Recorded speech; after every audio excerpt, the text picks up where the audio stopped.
Dutfield's yard.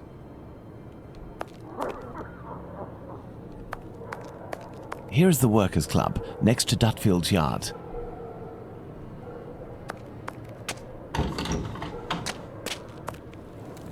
Your interrogation of P.C. Smith has proven to be very shrewd and of great interest. Thanks to the information I've managed to gather and that you were able to read in my notes in Baker Street, Watson, we can recreate what happened that fateful night at this location, Dutfield's Yards to be precise, the site of Liz Stride's murder.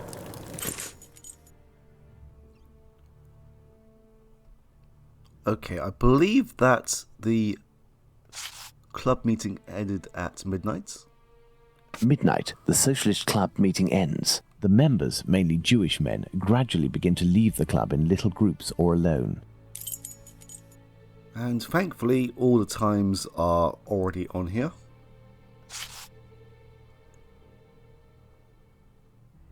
At 12:20 a.m., the American leaves the Socialists Club for some fresh air. The street is deserted. 12:30 to 12:35 a.m., Smith notices Liz Stride talking to the man with the package. 12:40 a.m., Eagle, the president of the club, enters the Workers' Club via the passageway through Dutfield's yard. He passed through Dutfield's yard.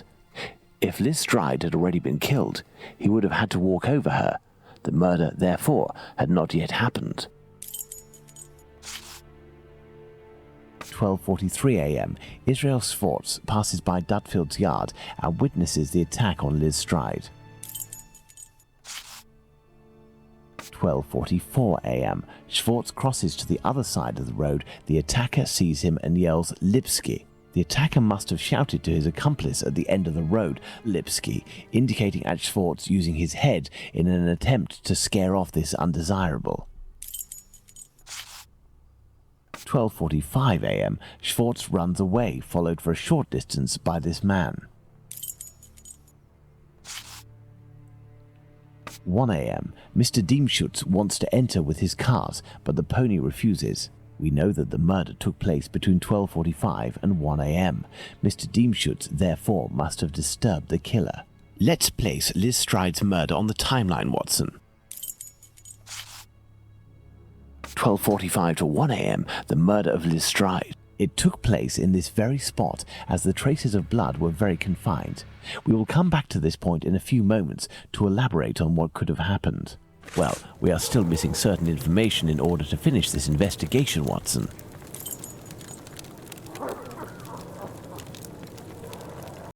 Watson, imagine the victim laid down there on the ground.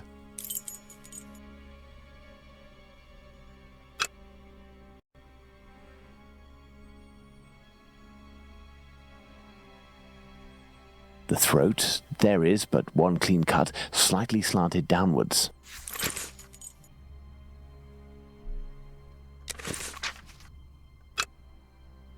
The ground is muddy.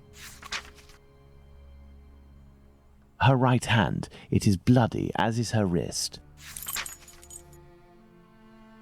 Her left hand, it is closed around a bag of pastils. Her knees and dress, they are clean.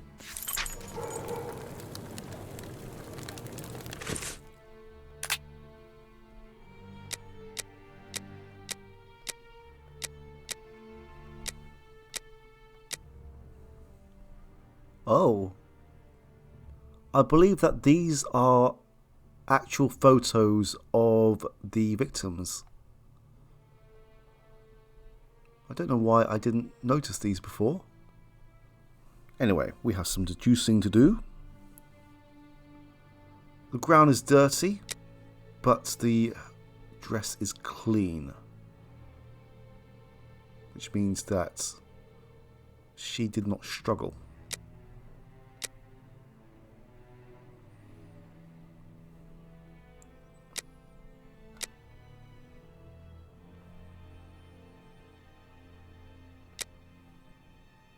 Okay. Starting from the right, which would mean he was right-handed?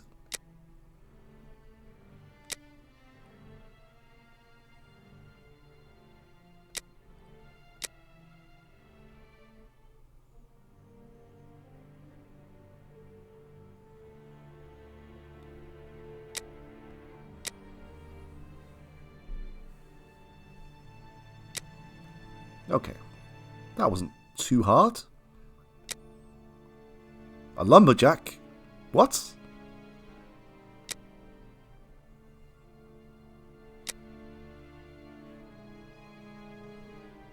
We've kind of already established that this killer is right-handed. I guess this just confirms it even more.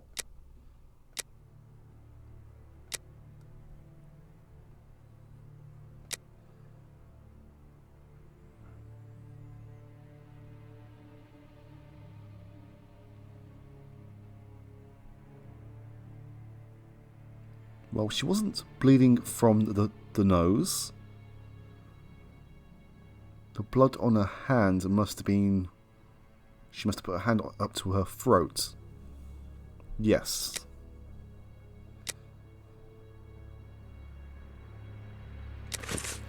We have two possibilities. The first is that Liz Stride's killer and the attacker, seen by Schwartz, were one and the same man. The second is that Liz Stride meets a client. After some discussion, they head towards Dutfield's yard to do their business. As soon as they arrive, the attacker appears while his accomplice keeps watch. Schwartz's arrival dissuades the two men from lingering. They leave the area and leave Liz Stride in a tense state, but glad to have kept her client. He will be her murderer. Both hypotheses are possible, but an incongruous detail will serve to corroborate one of them. An incongruous detail that we were able to establish regarding the Hanbury Street murder. Which one would that be, Watson? Look at the victim carefully, Watson, and tell me the link between the murder of Liz Stride and those of Nichols and Chapman. Now, there is one link, although it may not seem like it initially, but it is these pastels. The bag of pastels, Holmes? The bag of pastels. Indeed, Watson. If this woman had to defend herself against an attacker, why would she have held onto this bag in her hand? It didn't fall because this woman's hand tensed at the moment when she fell to the ground. Therefore, Watson, we know the killer distracted his victim's attention by making them take something out of their pockets. Why didn't he slit her throat like the others? He must have feared a struggle with this strong-willed woman. Why didn't he eviscerate her? Because Louis Dienschutz arrived. Do you think the Whitechapel killer is behind this murder, Holmes? Yes, and now this murder has been linked to its rightful perpetrator, it will take on deeper meaning when we have examined the facts from that night. Let's go to Mitre Square, where Catherine Eddowes was killed. And make haste, Watson, as we have another murder to commit in 40 minutes. Here we are, Watson, Mitre Square. It took us a mere 20 minutes to get here. If the killer left Dutfield's yard around 1 o'clock, as we assume, he would have arrived here at around 1:20 a.m. We know that Catherine Eddowes' body was discovered at 1:44 a.m. Catherine was released from prison around 1 o'clock, but we have no information as to what she could have been doing until her death. This place has 3 possible ways out. Let's see where they lead. As a precaution, I brought an old map of the area with me. It will help us get our bearings. Let's hurry, Holmes. This neighbourhood makes me ill at ease.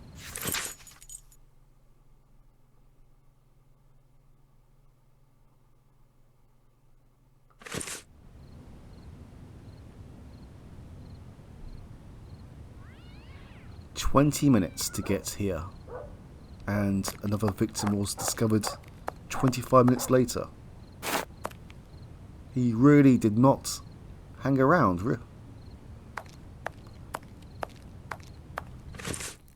Take the lantern, Watson.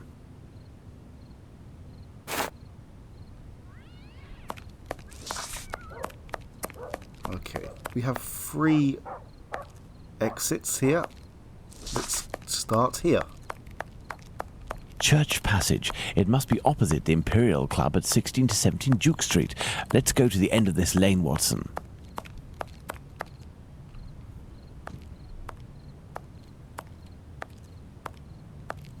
Hello, you must be Abraham Solomonovich, am I right? Yes, that's me. But I know you. You brought a lad to my place to take care of a cat, and I loaned you my mask. That's me. May I present? Dr. Watson, of course. Delighted. And you, I have known for a few days that you are a detective by the name of Sherlock Holmes. Is that so? You don't miss a thing, do you? It was the children who gave me away. Am I right? They didn't want to, but I gained their confidence by offering them a small comb and half a cake. They made a good deal out of it, so I don't blame them. However, I must request, as a personal favour, that you do not reveal my identity. You have my word. Curiosity is just killing me, as you may have guessed. Would it be breaking an oath to confide in me the nature of the investigation that you are leading? Does this spot where we are now in Mitre Square mean anything to you? A demon lives in this city, Mr. Holmes. These unmentionable acts degrade the human race and put the Jewish community in terrible danger. Lots of rumours are circulating, but they are but rumours. I see you're leaving the Imperial Club. It's a stone's throw away from Mitre Square, and the 2 recent murders were most probably discussed in there. Do you know if anyone from the club saw or heard anything that night? Yes, Mr. Holmes. That night, 3 members of our club saw a woman talking to a man at the very spot where we are standing, a few minutes before the body was found at the end of this passage. Fantastic, Holmes.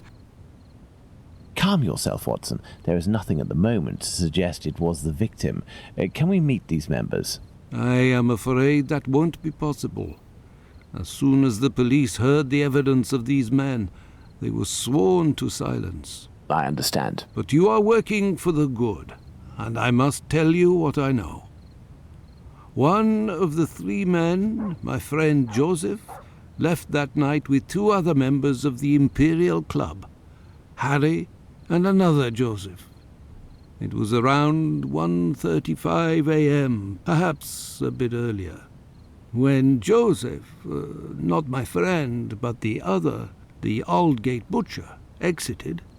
He saw a man and a woman in discussion at this very spot where we are. These men must have been about 16 feet away from the couple. That's about right. So Joseph, the butcher, said to the other 2, while pointing at the couple, "Look, I don't like going home alone when I see this kind of people here." My friend Joseph looked at them without noticing anything strange and didn't understand what he meant. They had the look of 2 rather unkempt people, but no more than that. After the murder, did these 3 men tell the police what they had seen? Not quite. Harry stated that he hadn't seen the couple. As for Joseph, the butcher, even though he was the one who commented on them and pointed them out, said that he couldn't remember anything except that the man was about 3 inches taller than the woman, who was 5 feet tall, no more. My friend Joseph, on the other hand, did his best to cooperate with the police. And what did your friend Joseph say? What did this man and woman look like? The man must have been 30 years old, about 5 foot 7 inches, light complexion, and a fair moustache. He wore a loose, dark jacket, a grey cap, and a red scarf around his neck. But he said that he only saw him for a brief instant, and it would be impossible to recognize him. And the woman? He only saw her from behind. She had her hand on the man's stomach and seemed to be pushing him. He said that he remembered that she was small, was wearing a black jacket and a black bonnet. After his testimony, the police took him to see the clothing of the deceased, and Joseph said that they looked identical to those of the woman he had seen. Like I already said, he only glanced at the 2, as he was headed with the others in the direction of Aldgate. One final question. The Imperial Club is a Jewish club, isn't that correct? Indeed. Thank you for your help, Mr. Solomonovich. Bah, it was nothing. We must at all cost prevent this demon from striking again, and the police seem to have some difficulty in doing that. I wish you the best of luck, Mr. Holmes.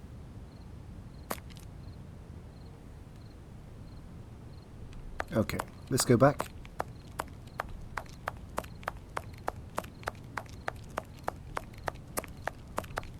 I have to say that playing this game is quite surreal. I mean, they've been pretty accurate with a lot of things in this game. Just makes things a little bit more real, if that doesn't sound too stupid. This is Mitre Street, from where Watkins, the constable who found the body, came. I have no reason to go that way.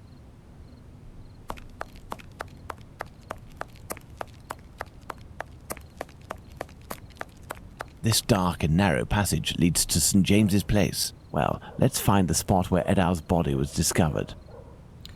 Okay.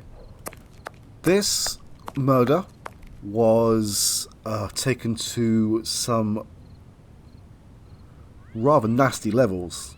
I mean, it wasn't pretty to start with, but there will be a gore warning on this video.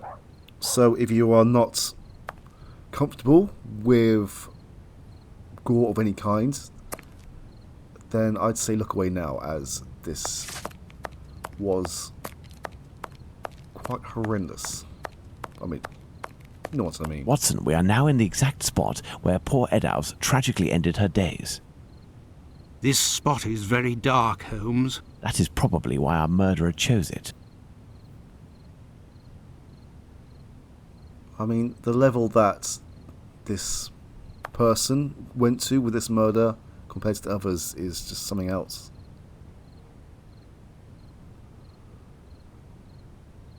The main incision goes from the sternum all the way down to the groin. The murderer opened this abdomen as if it were an animal carcass. A kidney was removed. The uterus was removed.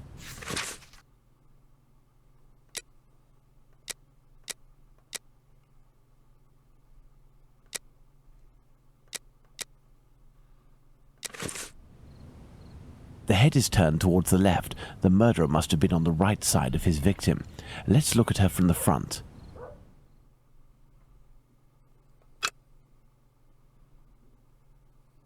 The eyelids were cut off.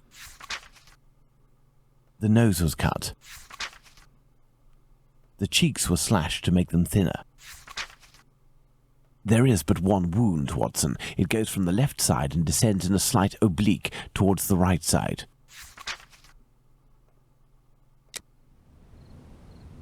These intestines were pulled out altogether to grant access to the abdomen. A thimble is located right beside one of the victim's hands, just like Chapman's sachet of pills and Stride's pastils. The inside of the thighs is clean. Once again, there were no sexual relations between the victim and her murderer. Part of this apron is missing. We will follow up on that shortly. Do these objects spread out by the victim remind us of anything, Watson? My goodness, Holmes, it was a slaughter. Understand, Watson, that our killer had neither the time nor the conditions to bother with the niceties. He had no more than 7 or 8 minutes at most to kill the woman, open her up, and all the while in total darkness. Holmes, it's a woman, a poor victim you're talking about. Consider all the time this man lost and the risks that he actually took by cutting the victim's face and the lower abdomen in around 20 precise spots, especially the lungs and the liver.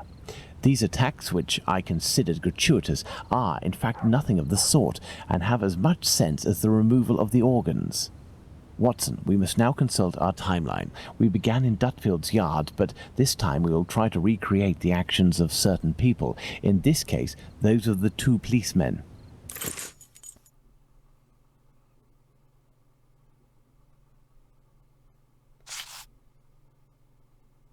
1:30 a.m. P.C. Watkins didn't see the corpse while on his rounds. If P.C. Watkins did his rounds properly, and there is no reason to doubt this was the case, as he discovered the corpse a quarter of an hour later, the murder hadn't yet taken place, and there was no one in Mitre Square, unless they were hidden among the shadows. Enter Mitre Square via Mitre Street, Watson, and stop and try to see me with the lantern.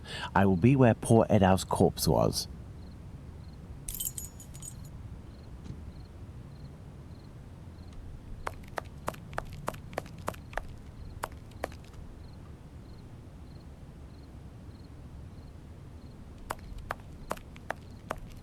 Enter Mitre Square via Mitre Street, Watson, and stop and try to see me with the lantern. I will be where poor Edow's corpse was.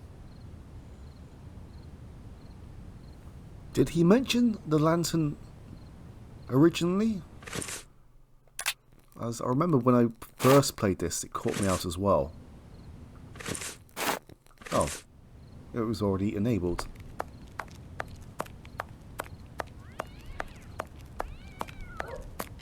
I see you, Holmes. Perfect, Watson. Let's look at our timeline, Watson.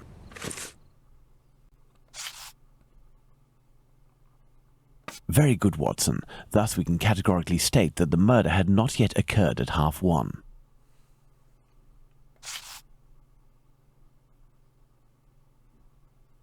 1:35 a.m. A man and a woman are arguing at the entrance of Church Passage. The man came from Aldgate.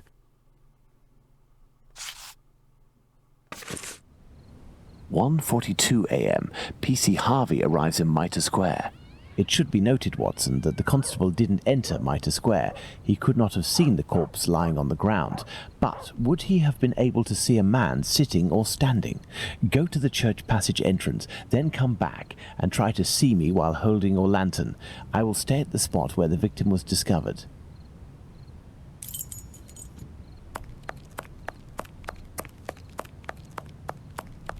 I see you, Holmes. You had to proceed into the square in order to see me, something Harvey didn't do. It is possible that the killer was still there. 1:42 a.m. PC Harvey arrives at Mitre Square but does not go in. The murderer may well have still been there. 1:44 a.m. The body is discovered. Let's put the murder of poor Eddowes on the timeline, Watson.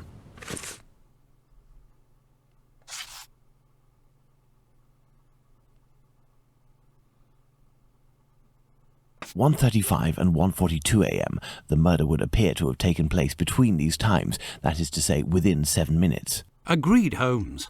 But does this really prove that our killer had the time to perpetrate these two murders? Let's look at our timeline, Watson.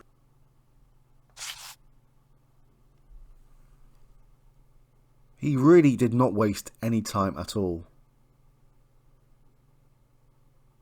And he found a victim very quickly. And to do all that in 7 minutes, that's horrific. There, Watson. We are now certain that the murderer really had the time to commit these two murders. Incredible! Let's look at our deduction board, Watson.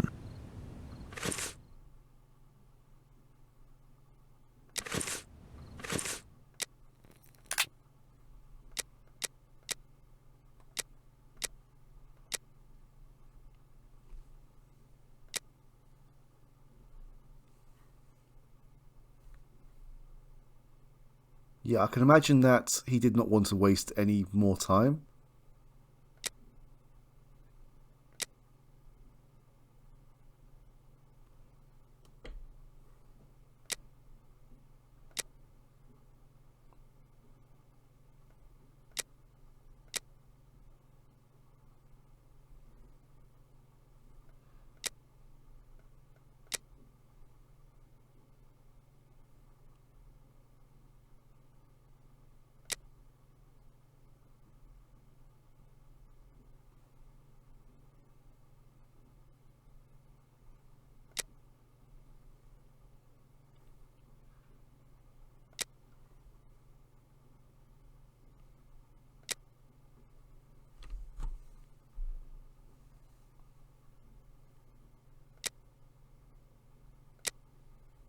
Yeah, it seems to be very similar in how he operates. It could be two different people, but there's just a fair bit of coincidence, apart from the eviscerating.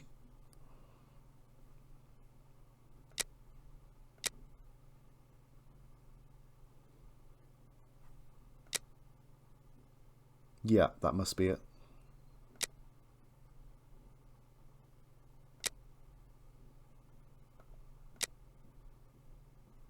This spot is making me nauseous. Can we not head back, Holmes? We certainly can't, Watson. We have one final point to address. Do you remember the piece of white apron that was missing just now? It was found just a few steps away from here, at the entrance of a building. That's where we must go.